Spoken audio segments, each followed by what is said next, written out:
Lambo alert. I'm not sure what that one is, but that's a cool color. Take a closer look. Pretty. I'm not sure what that is. What a wide car. That was neat to see. Nice.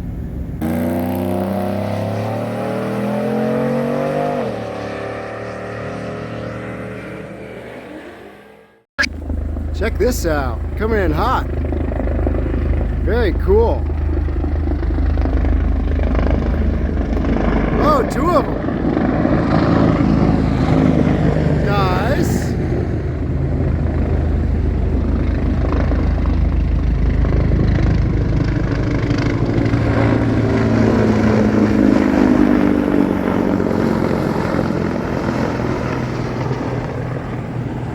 Oh, that was cool. Alrighty, so this is the rental Escape. There we go. So overall, pretty nice car. Hard to believe. Pretty comfy seats. Definitely small. This is the active trim. Everything is very simple, minimalistic. It's a cool Escape logo there on the screen. All the way over onto the other screen. Kind of interesting. Definitely a lot cheaper plastics. It's amazing. You would think this door panel portion here only goes this far, but wait, there's actually more all the way back there. Seats are relatively comfortable with all the cloth material with the crazy dial, which has been a little bit tricky for me to figure out, but I'm working on it. Nicely appointed armrest there. A lot of room in the back. With this car, and with the way the car seat is, when I'm sitting in here, I come back to right here. So, and I felt like I was kind of hunched up over the steering wheel. So that's a little bit annoying. But, you know, hey, short wheelbase. Cup holder over there. Not near as many cup holders as the Subaru Ascent. A lot of hard plastics. That's the softest spot there on that door. All manual door hatch here. Let's see. Yep, yeah, lift it up all by yourself. It does have a nice easy lift though. You got the splasher Pampers diapers if you need those. A lot of space though. Did a BJ's trip, and it's surprisingly a lot of room here. So we got your spare tire underneath there, and an inflator, and a little bit of cubby area. Emphasis on little. Those seats obviously will go down as well, and then you got your handle to muscle down the hatch all by yourself there. Decent room up here for the passenger as well. Definitely nice open and closing. Manual seats as well. They are pretty comfortable. Dash is nice, minimal, nothing too crazy. Very deep glove box there. That's crazy. Get your nice little dish there to capture everything. Plug in your CarPlay, chargers, etc. Steering wheel. Ooh, that was the worst part for me, was the steering wheel being so cheapy plastic. I'm going to pause here, but yeah, you get the mold lined and everything. It does have the nice thumb bolsters, but still very cheap steering wheel. But hey, for this vehicle, and I believe this is a 24, I believe. A good little car.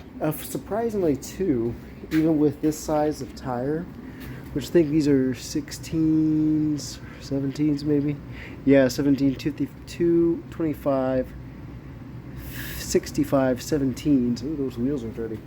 There's a lot of road noise, surprisingly, on that car. I don't know if that is because of the, I don't know why. Let me set this up here. But overall, I'm impressed with the little 3-cylinder. Very light hood. Take a peek at it together here. Light. You want to see the details here. But yeah, I did not realize it was a turbo. But only 3 cylinders. There's your 3 coils right there. 1, 2, 3. Not doesn't look too bad to work on actually. Air box, little ram air filter of some degree. But yeah, it looks like you got a little intercooler hose on there. 1 big fan. Okay, that's interesting. Let's see if we can spot the intercooler. Not sure. You can see the hose running down there for it, but I'm not sure where it goes. So it must be up around there. Lots of body cladding down there. Obviously, little Terpsky must be right. Oh, there it is. Where's the little Terpsky? Right in there somewhere. I can't quite see it, but I know it's in there. Let's see. Yep. Little baby turbo. But it's spunky. I like the transmission too. I believe it's an 8 or a 9 speed. Tiny little motor. That's crazy. Big old cat right off the back here too. That's crazy. But there is a lot of room to work on it. And surprisingly, with how these 3 cylinders are becoming popular, my Metal GM's got one. Toyota Corolla obviously has got one. So a brake little booster all the way up there. I wonder if this has brake lines or if it's just, yeah, I guess it must be brake lines. Interesting brake booster up there. Holy moly, that's weird looking. 020 oil. Look at that. That actually has a cast aluminum valve cover. Interesting. Very interesting. I like the way it drives though. You actually have a dipstick right here for a actual, I think, or is it might just be a breather. But yeah, like I said, either 8 or 9 speed. Is it rolling? I didn't know I pushed it. I guess it did. Okay. I like the car though. For a cheap car, I think it's kind of cool. Good color for it too. Let's see what the bug wash looks like here. And nicely laid out for maintenance and so forth too. So yeah, plenty of bug wash, so that's all good. LEDs are stock on there, which is nice. So, but overall, good little car. Definitely, I would recommend it as a rental. Mileage seemed to be on it, so. But it's got enough scoop to it. I was like 3-cylinder. I didn't realize it was a turbo, so that's part of that.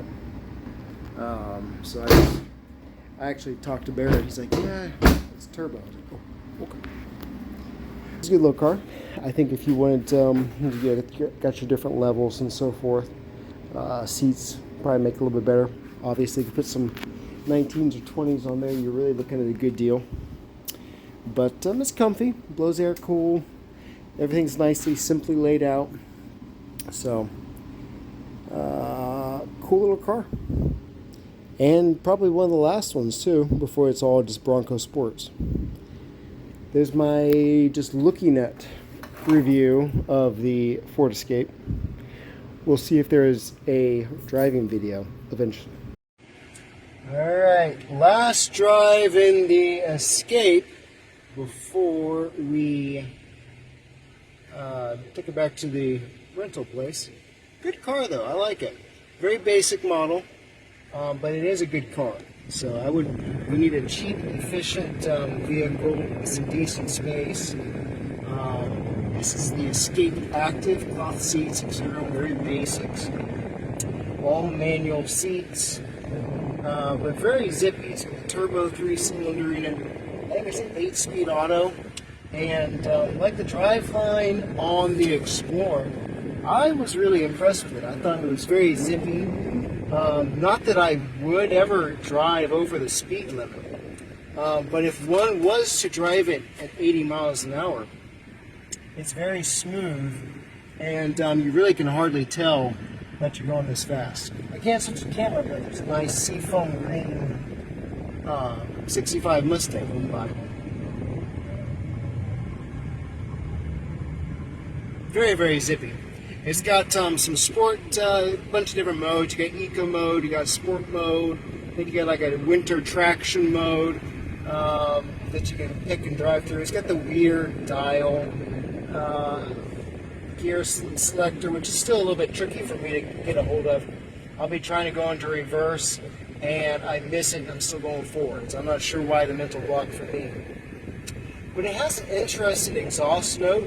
It reminds me a little bit of a Cummins to some degree. It's kind of strange, but I do not necessarily the exhaust note, or just a noise coming from under the hood, which I like. I'm really surprised myself by liking the engine noise from a turbo 3-cylinder in a Ford. It really surprised me. But it's got a neat note, and it's just, I'm not totally sure what the gearing is, but it's high, and it takes off real quick, and levels off on the initial takeoff, and then it hits this power boost. That might be when the turbo kicks in, and it just goes. So for the size of car that it is, I think it's pretty impressive. Cooper Enterprise right here. So I would recommend it. Cheap, bargain car. Well, I don't know about cheap, but it's, for the size that it is, that's what it's supposed to do. So let's get in here without breaking anything. But I think it's a cool little car. The rear seat noise is very noisy in the back. Very, very noisy in the back. So, but overall, a good thing. So, I think it's pretty cool. But anyways, that's the Escape. I was impressed with it. Go drive one.